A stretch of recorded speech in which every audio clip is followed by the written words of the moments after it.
নমস্কার বন্ধুরা, নতুন আরও একটা ভিডিওতে তোমাদেরকে সকলকে জানাই স্বাগত। আশা করি সকলে ভালো আছো, আমিও ভালো আছি। এখন আমি রেডি হয়ে গেছি, কালী পুজো দেখতে যাব।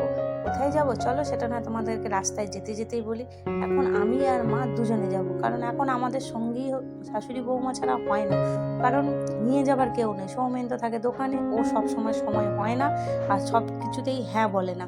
তো যাই হোক, মা আর আমি কাছের মধ্যেই হচ্ছে, তো সেইখানেই যাব ঘুরতে। তো বসেই ছিলাম, তো মাকে বলি চলো না একটু দুজনে মিলে ঘুরেই আসি, কারণ সকলে যাচ্ছে আমরা যাব না। তো যাচ্ছি আজকে আমাদের ভাড়ালি পতায় শ্মশান কালী মায়ের পুজো। তো মন্দিরটাও নতুন করে হয়েছে, আর এবছর প্রথম এই নতুন মন্দিরে পুজো হচ্ছে।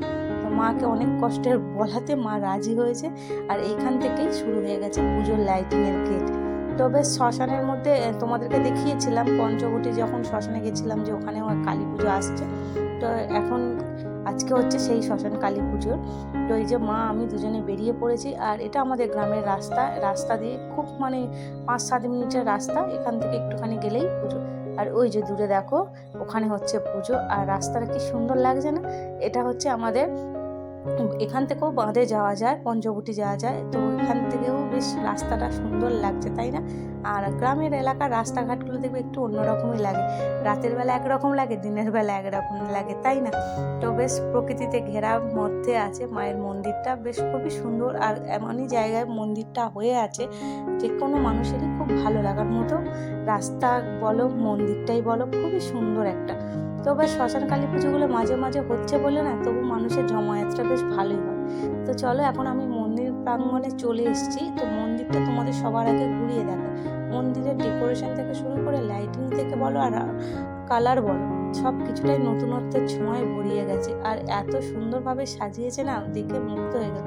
আর উপরে বসে আছে আমাদের মহাদেবটাকে ভালো করে আমি ক্যামেরায় ক্যাপচার করতে পারিনি, এতটাই লাইটিং ছিল, আর আমার ফোনে সেই রকমভাবে আসছিল না।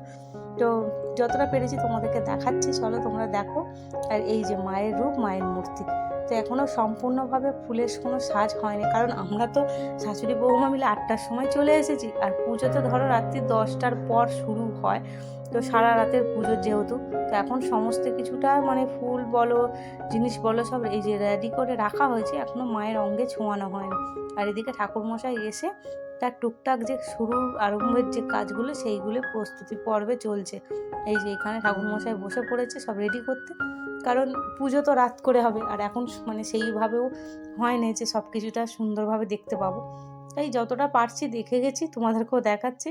আর মন্দিরটা সত্যিকার নতুন করে তৈরি হয়েছে, তো খুব সুন্দর। এখনও অনেকটাই কাজ বলছে মাঝে মাঝে বাকি আছে, নিচের দিকের কাজগুলো।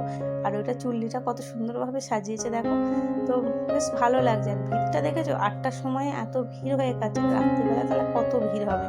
তো রাত্রিবেলা যদি আসতাম তাহলে হয়তো আরও দেখতে পেতাম সুন্দরভাবে, কিন্তু রাত্রিবেলা তো আর আসা হবে না, এই সন্ধেই ঘুরে গেলাম। সেই ঘরে বসে থাকার থেকে বাড়ির সামনে পুজো হচ্ছে, সবাই এসেছে, আমরাই আসবো না বলো, মনটা কেমন লাগে না?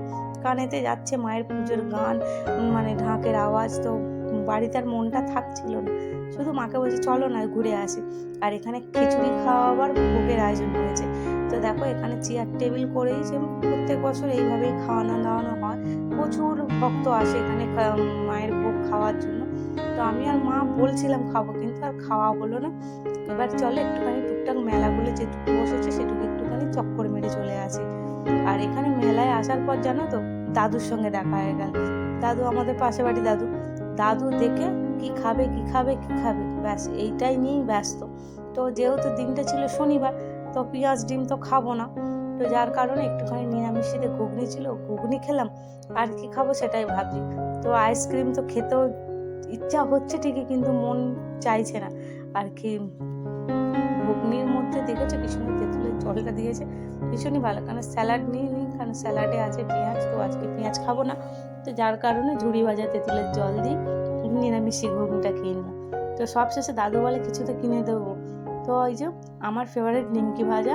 তো ব্যাস এখান থেকে দেখতে পেয়ে যা নেবে 35 টাকায় 250 গ্রাম। তো আমি বললাম তাহলে আমাকে নিমকি ভাজা কিনে দাও, আমার নিমকি ভাজাটা ভীষণ পছন্দ লাগে। তো দাদু ওখান থেকে নিমকি ভাজা কিনে দিল, আর হরেক রকম আইটেম তো বসেই যাবে। মেলা মানে জিলিপি, গজা, পাঁপড় তো থাকবে, তাই না? তো ব্যাস ঘোরা কমপ্লিট হয়ে গেল, এবার বাড়ি ফেরার পালা। তো মা বলছে ওইদিকে একটা খেলনার দোকান বসেছে, চলো ঘুরে আসি।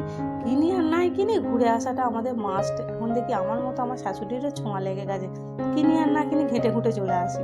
এটা আমাদের একটা বদ অভ্যেস হয়ে গেছে, কিন্তু দেখছি আজকাল আমার শাশুড়ি মায়েরও সেই অভ্যেসটাই দাঁড়িয়ে গেছে। তো সব শেষে ঘোরা তো মোটামুটি কমপ্লিট হয়ে গেল। এবার আস্তে আস্তে দেখছি ভিড়টা জমায়েত হয়েছে। আর আমার শাশুড়ির ফেভারিট হচ্ছে জিলিপি, যেখানেই যাবে জিলিপি দেখতে পেলে মানে 200 হলেও কিনবে। ব্যাস এখান থেকে জিলিপি দেখতে পেয়ে বললো জিলিপি কিনি। আর এইখানে দেখো একটা বড় জিলিপি ঝুলিয়ে দিয়েছে, কারণ এটা হচ্ছে তার থাম্বনেল। আর জিলিপিটা বাড়িতে এসে খেয়েছিলাম, বেশ ভালোই টেস্টি করেছিল, অল্পের মধ্যে তো বেশ ভালোই লাগছিল জিলিপিটা খেতে। তো ব্যাস এখান থেকে টুকটাক কেনাকাটা হয়ে গেল, হয়ে যে এরপর বাড়ি ফেরার পালা, কারণ ঘুরে ঘাড়া হয়ে গেল। এবার কি করব, এবার তো বাড়ি যেতে হবে।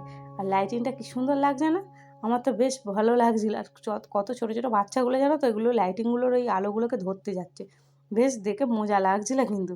আর এই যে মন্দিরটা দেখো কত সুন্দর লাগছে। তাই তোমাদের ওখানে এইরকম শ্মশানকালী পুজোয় কেমনভাবে এনজয় করো সেটা অবশ্যই জানিও, তোমাদেরও আশপাশে হয় কিনা সেটাই জানি। এবার দাদু ধরেছে লাস্ট পাতে একটা আইসক্রিম খেতেই হবে, কিন্তু না বলারও উপায় নেই, না বলছি কিন্তু শুনছেন। চলো যা হবে, কারণ খাওয়া তো হয়নি এই সিজনে, কারণ আমার শরীরের জন্য আমি আইসক্রিম টোটালি বন্ধ আছে। তো কিন্তু দাদু এত অনুরোধ করার জন্য ওই যে নিমকি আর আইসক্রিম দিয়েছে। এই যে দাঁড়াও একটুখানি ঠান্ডাটা কেটে যাক তারপরে খাবো। ব্যাস আইসক্রিম খেতে খেতে আজকে পুজোটা এখানেই শেষ করলাম। দেখা হচ্ছে নতুন ব্লগে, সকলে ভালো থেকো, সুস্থ থেকো, জানিও কেমন হলো।